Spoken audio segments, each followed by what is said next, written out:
Well, hello, pre-calculus students and seekers of general truths. In this video, we will learn about how to apply our knowledge of vectors and trigonometry towards a physics concept, namely work. So let's talk about the definition of work, and then we will get to some examples. Right? So work is a measure of energy transfer, okay, from one object to another. So it's measuring how much energy changes moves from one object to another. Now the key here, as far as at least in mechanical physics, so mechanical has to do with physical objects. So for physical objects, energy is only being transferred. In other words, work is only being done if an object is moving. Okay, so if I am shoving the wall really hard, I'm applying a lot of force, but if the wall doesn't move, then I'm not actually doing any work. Okay, so this formula right here is really a definition that comes from physics, that the work done by a force, F, is the magnitude of that force multiplied by the displacement. Now the key here though is that the force that's doing the work must be the force that's along the same path. Okay, and we'll see some examples of this below, where if I am putting pressure or applying force that is in a different direction than the motion of the object, then I'm not really doing as much work as I think. And this last point here is more for just notation and definitions. So when we say that an object moves from point A to B, then we can think of the vector AB as its a displacement vector, and the magnitude of that vector is the total displacement of the object. Okay. So this is a little bit, I get it, it's a little bit abstract, but we will see some examples and refer back to this in a moment. Some reminders about units. So in the metric world, if we are measuring distance, then we want to use meters. Foot in the imperial world. For force, it's newtons or pounds. And work is Newton times meters. And in the metric system, we have another name for that. That's called a joule. And in the English system, that's called a foot-pound. So with that, let's get to our first example. So we want to calculate the work done by the force that moves the object from A to B. So I have this force here that's pulling the object, or pushing, whatever it is, pushing or pulling this object directly forward. And the object moves from a coordinate of 1, 0 to 4, 0. So we can say that the displacement vector, or AB, has a horizontal component of 3, because it's going from 1 to 4, and a vertical component of 0. The displacement, or the magnitude of AB, as we stated above, is just going to be 3, right? Once we apply the Pythagorean theorem and all that good stuff, we're just going to get 3. Okay, so that's what this part here means. The displacement, in other words, D here, is the same as the magnitude of AB, and in our example, it's just 3. Now, if you look at this force, in this case, of 80 pounds, and our distances are in feet, okay? So notice here that the force is in the same direction, right? It's going straight forward. So the force is in the exact same direction as the displacement, or the motion of the object. So the work calculation is very simple. We just use this formula, W equals FD, because the force is along the same path as the motion of the object.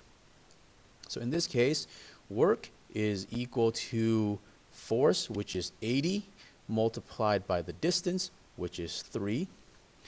This is 240, and our units are foot-pounds.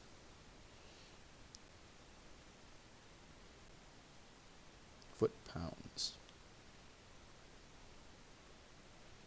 Okay, so this is an example of the most simple example, and again we have the caveat here that the force and the work are in the same direction. Let's go on and let's look at something a little bit more complicated now. Okay, so let's say in this case, I apply a force in this direction of 50 newtons, and it's not in the same direction as AB. Okay, so let's say AB here, we can figure this out fairly simply. The vector AB has a horizontal component of 4 and a vertical component of 0 still. So the magnitude of AB, still pretty straightforward. It's just going to be 4. Now, the force that we're applying here is 50 newtons, but you see, this force is not all useful. It's not all effective, and because it's not in the same direction as the motion. So what we need to do is we need to calculate the part of this force that is useful, this component right here, right? So this vector, we'll call this F,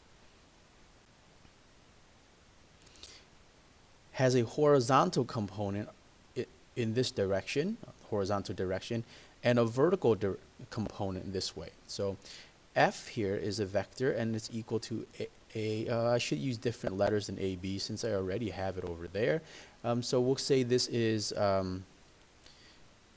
XY.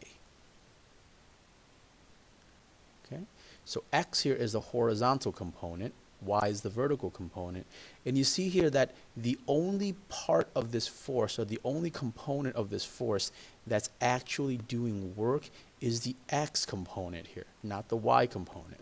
All right, so what we want to do here, so this is what I call the effective force. It's the part of the force that's actually doing work. It's the component of this force here that's actually causing the object to move. Okay, is equal to X in this particular instance.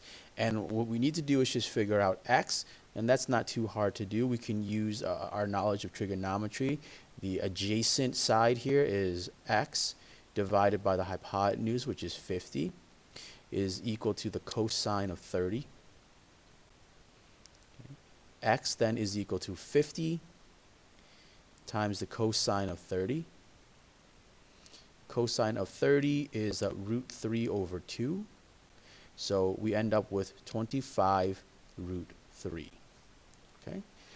So this is the effective force, and I'm going to keep the units here just so that we remember what this is. So this is 25 root 3 newtons. Okay, so of these 50 newtons that is being applied to this object, only 25 root 3 of those newtons are effective. Okay, but now you see that the X component is in the same direction as the motion, so we can calculate work.